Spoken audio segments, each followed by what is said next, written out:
გრძელვადიანი და დაბალპროცენტიანი სესხების მოთხოვნით დღეს ბათუმის მერიის წინ კერძო იპოთეკარების სამშვიდობო აქცია გაიმართა. იპოთეკარები საქართველოს პარლამენტის ვიცე-სპიკერთან მურმან დუმბაძესთან შეხვედრას და მათი პრობლემებით დაინტერესებას მოითხოვდნენ.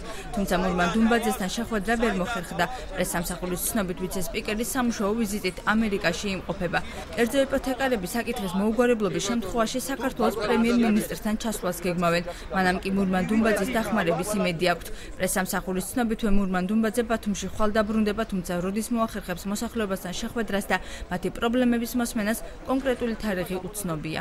დღეს მოვედით მურმან დუმბაძესთან შესახვედრად, მაგრამ ჯერჯერობით არ ჩანს. გრძელვადიანი სესხები დაბალ პროცენტში ძირითადი მოთხოვნა ეს არის, რომ ჩვენი სახკარი არ დავტოვოთ და ქუჩაში არ აღმოჩნდეთ.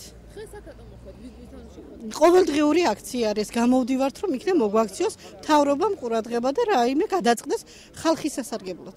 რაღაც კომპრომისი გამოინახოს და მოგხედოს ამ ხალხს უკანონოდ ამა თუ იმ ქონების, დაყადაღებული ქონების განთავისუფლება, ბინებიდან გამოსახლება და მოგცეს საშუალება, რათა მოხდეს დროებით გადავადება და შემდგომში ჩვენი მოძრაობა ბანკებთან მიმართებაში ამოძრავდება ეს თანხები ბანკებთან და ხალხი შეიტანს იმ დანაზოგს, იმ პროცესს, რაც გაჩერებულია ამ წუთში. მინდა გითხრათ, რომ ეს აქციები მშვიდობიანი, რა თქმა უნდა, გაგრძელდება მანამ, სანამ ჩვენ ხელისუფლება აი ამ ხალხს და უფრო მეც კიდე, რომლებიც ვერ მოდიან აქ, ხელისუფლება არ გასცემს პასუხს. როგორ აპირებს ხელისუფლება გადაწყვიტოს დანაპირების შესრულება?